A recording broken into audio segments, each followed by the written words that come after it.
Okay, hello y'all. How's it going, y'all? I think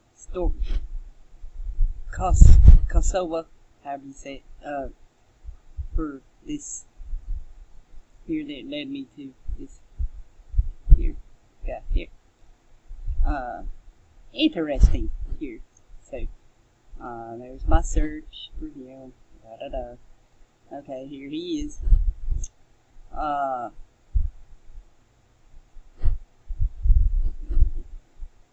Died when he was 27. His reign is noteworthy for marking the end of the Ottoman tradition of royal fratricide, killing of the siblings. Henceforth, Ottoman rulers would no longer execute their brothers upon ascension to the throne. But you know how that goes. Anyway, they still do that shit today. He is also well known for his construction of the Blue Mosque, one of the most famous mosques in Turkey. Where is it? Fuck. There it is. Okie doke. I'm gonna show you that. It's a tourist site now. For kids, there, to learn the history about it there. Look at that. Beautiful place, but anyway. Think of the money that went into building that, just like they do today with this stuff. Anyway, there's for kids there, and this as well. This is the website there about it and how to dress when you go there too. So anyway, there's the history about it and everything. If you want to look at the history, I ain't gonna talk about the Blue Mosque. There, these are here if you want to look at them. There. Anywho, let me go ahead and close them out since, like I said, that's not the topic for this video. I just wanted to show it there because that's one of the things he's famous for. Anyway,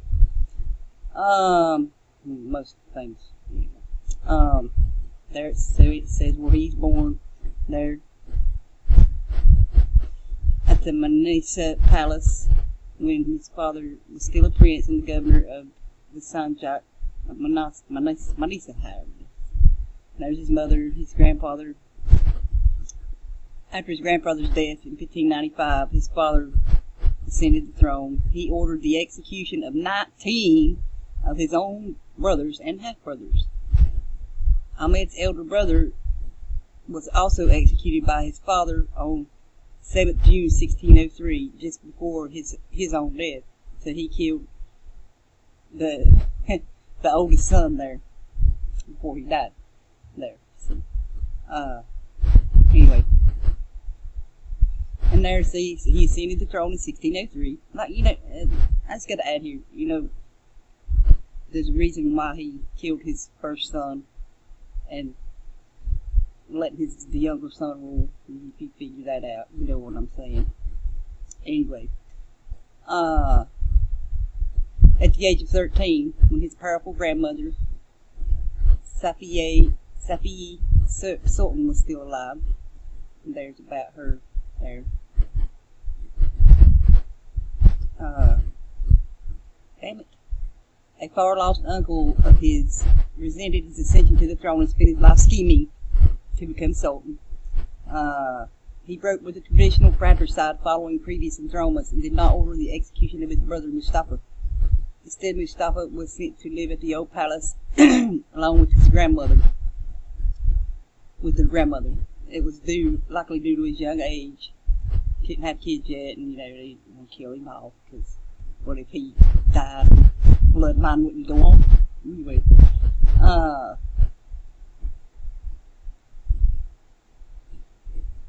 in the early part of his reign, he showed decision and vigor, which belied however the fuck you say it, by his subsequent conduct.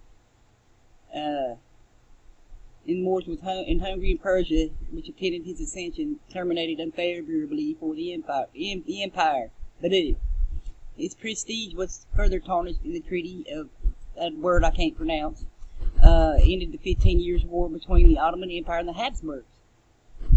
Anyway, signed in 1606, whereby the annual tribute by Austria was abolished. Following the crushing defeat in the Ottoman Safavid War against the neighboring rivals of Safavid Empire, whatever, led by Abbas the Great, Azerbaijan, and other vast territories in the Caucasus, were ceded back to Persia for the Treaty of Mas'ud Pasha in 1612. Territories had been temporarily conquered in the Ottoman Safavid War. The new borders were drawn per the same line as confirmed in the Peace of Amasya of 1555, however you say. I'm sorry. It looks, here like a lot of the land that was acquired up until his time that got gave back to, like to Persia and others there, it says later on.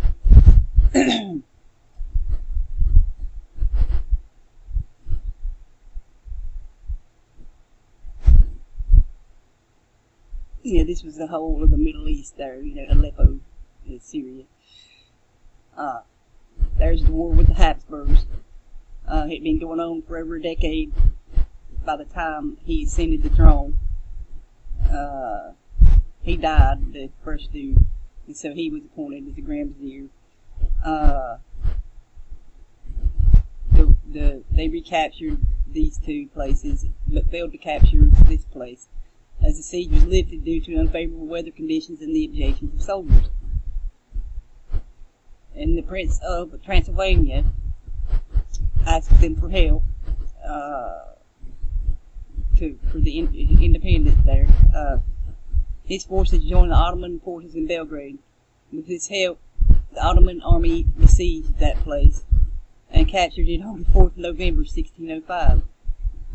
Boxsky, that guy, with Ottoman help, captured this town, Slovakia.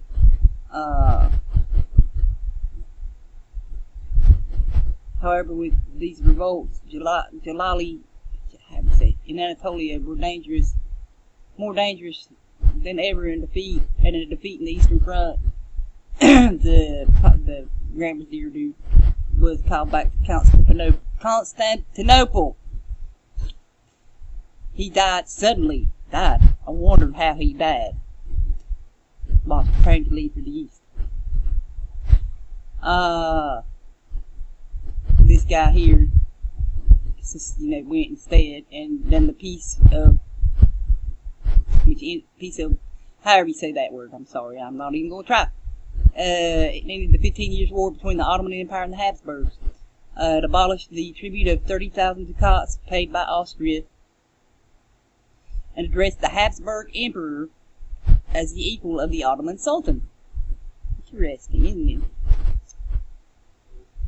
These revolts there were a strong factor in the Ottomans' acceptance of the terms, and I wonder who started those revolts. Anyway,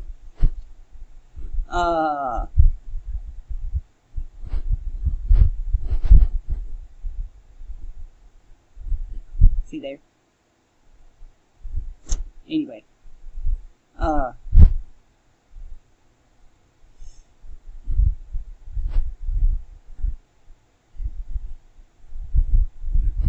and see here it says, due to the great number of the revolts, of the Celali revolts, a great number of people had fled their villages, and a lot were destroyed, and military chiefs claimed these abandoned villages as their property, that this guy, Ahmed, stepped forward and a letter guaranteeing the rights of the villagers and worked on the resettlement of abandoned villages. So that's good.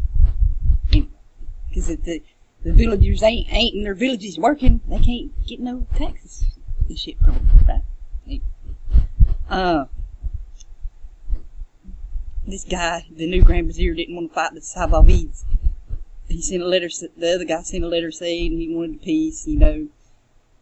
As long as they sent 200 loads of silk a year, which they didn't there. So they organized an attack, but waited until the next year until they made their preparations and attacked Ganja. Oh, Ganja. I know I'm not probably saying that right, but you know what I mean. Ganja. In April 1616, he left Aleppo with a large army and marched to Yerevan, where he failed to take the city and withdrew to Erzurum. He was removed from his post and replaced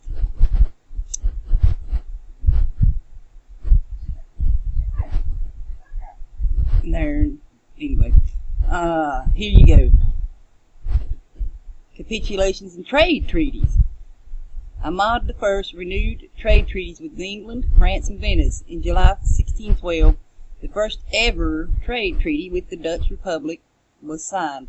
He expanded the capitulations given to France, specifying that merchants from Spain, Ragusa, Genoa, Ancona, and Florence could trade under the French flag. And hear about his Islam stuff. You know, he tried to force people that weren't into that religion, and all that stuff. You know, the Sharia law, or whatever it was called. I don't know. He was known for his skills in fencing, poetry, horseback riding, and fluency in several languages. He was a poet, wrote a number of political and lyrical works under the name Baki. But while supportive of poetry, he displayed an aversion to artistry and continued his father's neglect of miniature painting. This was connected to a devout religiosity that declared depiction of living things in art an immoral rivalry to Allah's creation. Really? Really? That's another religion bad. Anyway, accordingly, he patronized scholars, calligraphers, and pious men. You know, what that means, you know, the thinkers, you know, philosophers. He commissioned a book titled The Quintessence of History to be worked upon by calligraphers. Anyway, he intended to enforce conformance to Islamic laws and traditions and all that. That is good, paying alms to the poor. You know, everybody should do that, you know. He was responsible for the destruction of the musical clock organ that Elizabeth I of England sent to the court during the reign of his father, probably because of the religious thing. And he died of typhus and gastric bleeding on the 22nd of November 1617. And there, his brother succeeded him and stuff, and his three sons there. Anyway, interesting history there, ain't it? There, you know, there's more about, you know, the genealogy and stuff there. Here, that's in another language there. It's translating. Okay, there you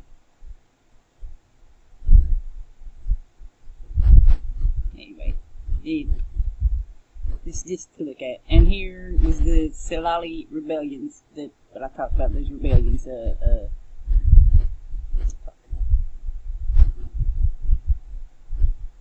Where the hell did it go? These. That's what it.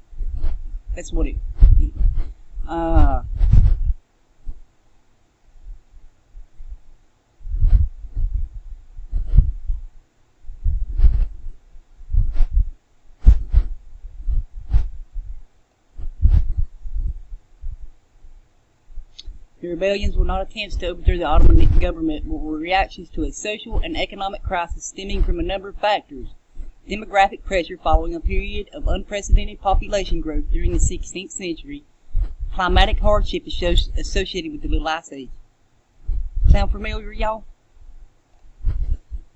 Depreciation of the currency, and the mobilization of thousands of sackbound musketeers for the Ottoman army during its wars with the Habsburgs and Safavids. Go away. Anyway, interesting little fact there, wasn't it? The Druze, yeah, the Druze. He helped the Druze. I skipped all that, didn't I? I'm so sorry. Where the hell is that? Derp. Oh, there we go. Here.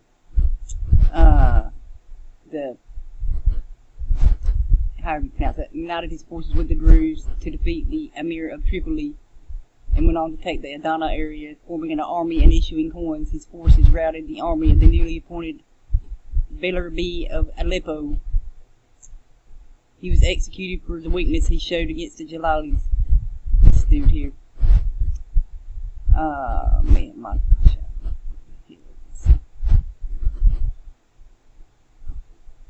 Anyway. What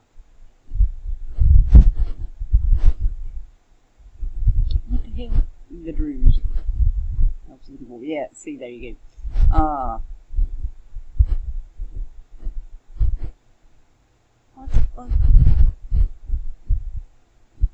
I'm sorry, y'all. I got lost there for a second. Give me a second. Anyway, sorry about that. Derp. That was right there. This was during the, after the, the war with the Habsburgs and stuff that this happened here.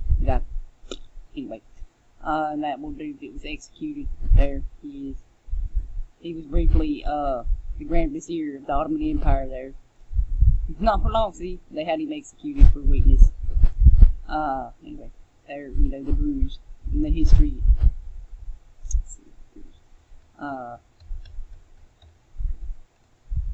Okay, there you go. Who they are. Self-identified as Unitarians, Jethro of Midian is considered an ancestor of them. Pull it up. Who revere him as their spiritual leader and founder, whatever. It's a monotheistic and Abrahamic religion based on the teaching of Islam, of high Islam figures and stuff. It incorporates elements of Islamism, Gnosticism, Platonism, Pythagoreanism, and Hinduism. It's all these religions put together there. And other philosophies and beliefs, creating a distinctive secretive theology known to interpret esoterically religious scriptures and to highlight the role of the mind and truthfulness. There you go. Anyway, let's stop that for interesting. Okay, anyway, hang on. I know, like I said, I've jumped around a lot there. I do apologize, but you know how it is. Anyway, and this was his wife, more or less, queen consort, not queen consort, consortcy, legal wife there. And there was his other one. Wasn't his wife, but you know what I'm saying. Anyway, she was a very powerful woman. She was one of the most powerful women in Ottoman history. She achieved power and influenced the politics of the Ottoman Empire for 30 years. And when she became Haseki Sultan, meant chief consort or single favorite of the Sultan. In later years, it changed to imperial consort, wife, whatever. She was one of the prominent figures during the Sultanate of Women. Where is that? There!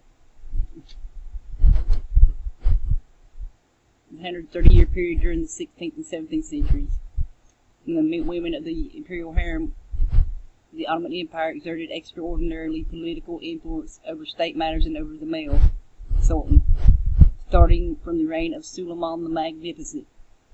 Many of the sultans during this time were minors, and it was their mothers, the Validi sultans, or their wives, the Haseki, who effectively ruled the empire. Most of these women were of slave origin, which was often the case in general for consorts of Ottoman sultans. Of course, they conquer and they take the women, right? Here you go. Suleiman. There's Suleiman. Suleiman? No, Suleiman. Sorry. There he is. That's when it started. The lawgiver, Suleiman. I don't know. Golden age of the Ottoman Empire in its artistic, literary, and architectural development. He became a great patron of it. Anyway, you can look into him if you want there. I'm not looking into him. This is the empire that preceded the Ottoman there in the area. It was a medieval Turco-Persian Sunni Muslim empire originating from the Kunki branch of Oghuz Turks. Controlled a vast area stretching from Hindu Kush to Anatolia, western, and the Levant. See there. And from Central Asia to the Persian Gulf, from their homelands near the Aral Sea. And that's when this was starting, you know, like the women. Anyway, I'll talk about it with it. Okay. She was a courtier during the reign of 6 sultans: Ahmed, her husband; Mustafa I, Osman II, Murad IV, I guess, Ibrahim, Mehmed IV. After her death, she was known by the names of Magnificent Mother, Murdered Mother, and Martyred Mother. Her early life, look at this. She was generally said to be of Greek origin.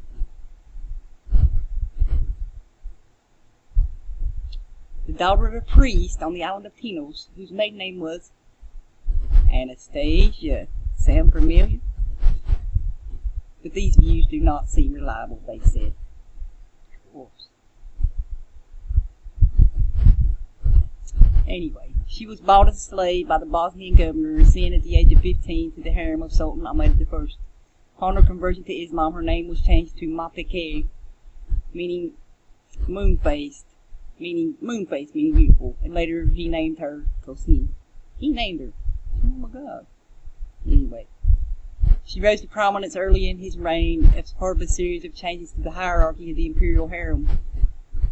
Safi Sultan, Ahmed's once powerful grandmother and manager of the harem, was deprived of power and banished to the old palace in January 1604. And Hamdan Sultan, Ahmed's mother, and Validi Sultan died in November the following year. These two vacancies allowed her to rise to the top of the imperial harem hierarchy from her previous position as the Sultan's second or third concubine. She was his favorite consort and gave birth to many of his children. See there? Anyway, shit. During her time as Hasiki Sultan, she received 1,000 aspers a day. I don't know what I guess it's like, I don't know. As a mother to a number of princes, she had the right to arrange their marriages, which were of political use.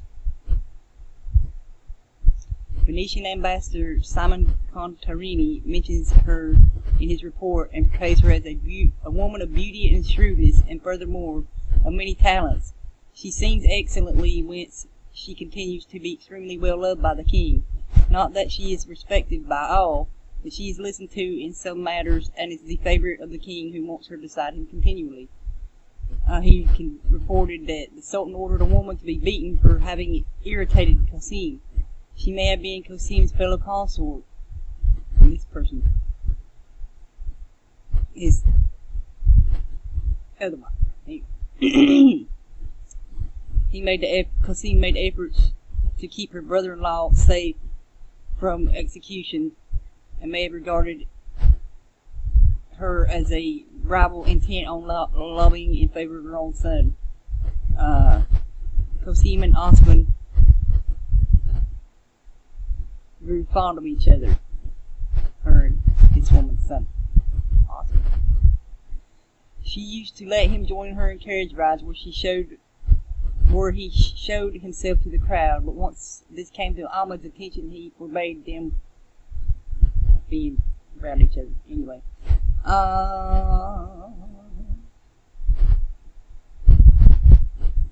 There, she lobbied to spare him in ulterior goal by saving her own son from the same fate. There, anyway. He might have died like his parents. He died at a young age. This made Kosem lose her position in Topaki Palace, and she retired to the old palace during the reign of her brother-in-law, Mustafa I, and stepson Osman II. Due to the emergence of seniority as the principle of succession, which meant that a prince's mother might mark time in the old palace between the death of her master and the ascension of her son, or master. Kosem was able to maintain her Haseki status and daily stipend of 1,000 aspers during her retirement there. Still, after the end of her tenure, the position lost its prominence. There's her first tenure. She came back when her son ascended the throne, 10th of September 1623.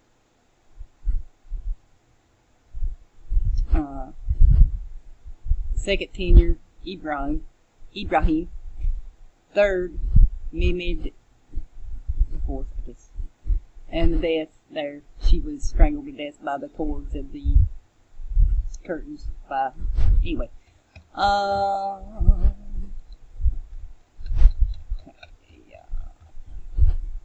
There we go here. Here's an article about the strength of Kösem Sultan, the last influential female ruler of the Ottoman Empire.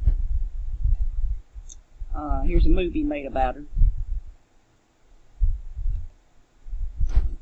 And there's the woman who oversaw 3 generations of the Ottoman Empire. She was one of the most powerful women in history. She found herself in the midst of political chaos after her husband died, but she eliminated her opponents even though she suffered a bitter death. While some historians say she was a master manipulator, others think she was a prominent actor who helped ensure the empire's survival. There.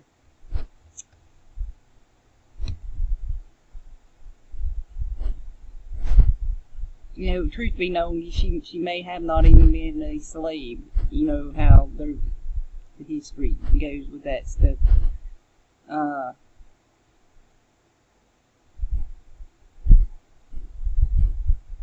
Anyway, there you go with that. There.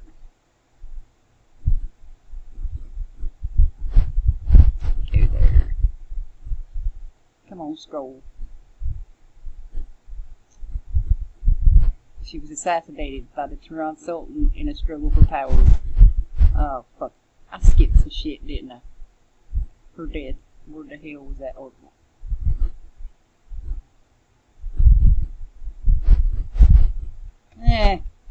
Damn it. I'm sorry, I read that somewhere. I can't. Maybe it was here. Oh, but after her death, noblemen in the country decided to never allow a woman to become so powerful again. There you go. Anyway. Where the hell did I read that?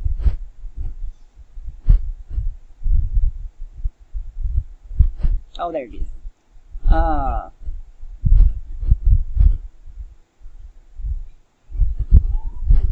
She was, you know, they suspected she was gonna overthrow, you know, her and her son there. Her grandson. Anyway, she had planned to dethrone him and replace him with another young grandson. According to one historian, this switching had more to do with replacing an ambitious daughter-in-law with one who was more easily controlled. There you can see. And they, you know, they found her and they killed her. And they hung her, strangled her with, but it says here that strangled with her own hair. Either way. My God, what a way to go. Strangled with your own hair. Anyway. See, the one said it was with the cords of the, maybe I misread it or something, I don't know. Let's see if it says it here.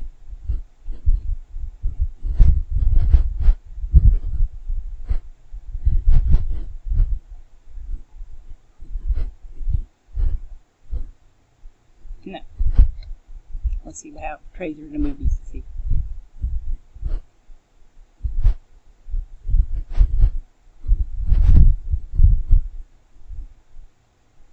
Hey. She was not a delicate decoration for the Sultan, but a forceful figure dressed in a female kaftan. Anyway. She was more powerful than the men that, you know what I'm saying here. But look at the things that happened during her husband's reign there, and there, you know what I'm saying. This this. You know, they lost a lot of land. You know, they gave back to Persia, and oh, the trade. See, there you go. Anyway, did not mean to do that. Nope. Okay, shit. There's the Sultanate of Women, and wait, this is about the Seljuk Empire here. History, facts, and the flag, and everything. Get the flag. There you go. Anyway, I just thought this was interesting. I know, like I said, that I went all over the place here, but there. I just wanted to go over that and everything, and point out, you know, when the women started losing power there in the Ottoman Empire, and thus, but now look, anyway, but you know, that says a lot, you know, that after she died, that they wouldn't let women get so powerful anymore because of what she did and what she accomplished and everything. And anyway, you know, monarchy and stuff and all that, but you know, if she really was a slave, you know, or not, you know, that's the question there, you know, like I said, how they lie with the history and everything, and even some of this might be bullshit too, you know what I'm saying, but this just, and what just the things that happened there during her husband's reign, you know, the wars, you know, there, and the land given back to the Habsburgs, more or less. Habsburgs had same family, you know. But you know, that's made the Habsburg Emperor equal with the Ottoman Empire. So that's what I wanted to point out there, and you know, the role that the women played up until her death there. I know this has been a long one. I'm so sorry. You know, I didn't mean plan for it to be that long. So anyway, just, you know, like I said, putting this out there, little connected dots I found. Like I said, I know I went everywhere there, but everybody's brain works different, I guess. You forget shit. Oh, shit. Yeah, anyway. I know I learned something today. I wish I could have put it together more elegantly, but anyway, that's just, like I said, how different we are, how we connect and interpret, and some things might have been out of place there. But I do apologize for the longevity of this one, so I don't normally do videos this long. It's going to take a while to upload, I'm sure, but anyway. This is some interesting stuff I found there. Like I said, this is where the Ottoman and the Habsburg empires, probably, I would say, the trade and all that. You know what I'm saying. Anyway, up to the present day.